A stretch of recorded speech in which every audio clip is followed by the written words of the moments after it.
Before 9 o'clock when the IRA's bomb ripped apart the soldiers' van.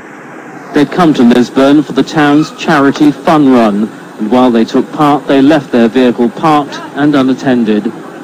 Once the run was over, they set off for their base in Londonderry, but they'd only driven a short distance when the bomb exploded. Glass shattered, people running. I froze in the car for a while. I'm just wondering what had happened. I jumped out of the car and I seen two bodies. One was on fire. The IRA had clearly been watching and waiting for the soldiers. Even travelling out of uniform and in an unmarked van, they were identified by their murderers. Inevitably, questions are now being asked about the wisdom of their decision to run. It's only a month since the army banned soldiers from taking part in the Belfast Marathon. After the murder of the two army corporals, it was felt to be too great a risk. If they thought their men were safe in this predominantly Protestant town, they were proved tragically wrong.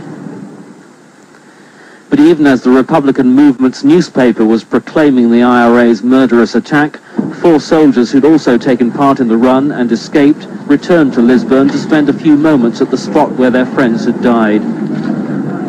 The bombing has been condemned by both unionist and nationalist politicians. The depth of feeling in this garrison town was evident as local people began arriving with flowers and messages of sympathy.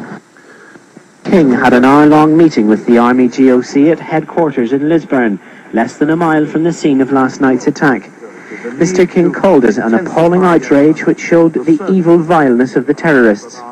But what about the key issue of how the IRA targeted the soldiers' unmarked van and planted the bomb undetected? While every precaution that can be taken is taken, and was in this case, and the route was secured, but it does obviously emphasize again the vital importance of everybody taking personal responsibility. The Ministry of Defence won't discuss soldiers' personal safety, but it's known they're trained how to protect themselves off duty. They carry handguns, they don't travel in uniform, and use unmarked cars. The vehicles and license plates are changed regularly, and soldiers are told to use different routes. They're also told to check for car bombs, but it's understood many soldiers feel this just draws attention to them. And they have instructions to avoid certain areas like West Belfast, where the dangers are obvious. As Tom King reviewed with his security chiefs the implications of the murders today, did he still believe that the IRA could be defeated?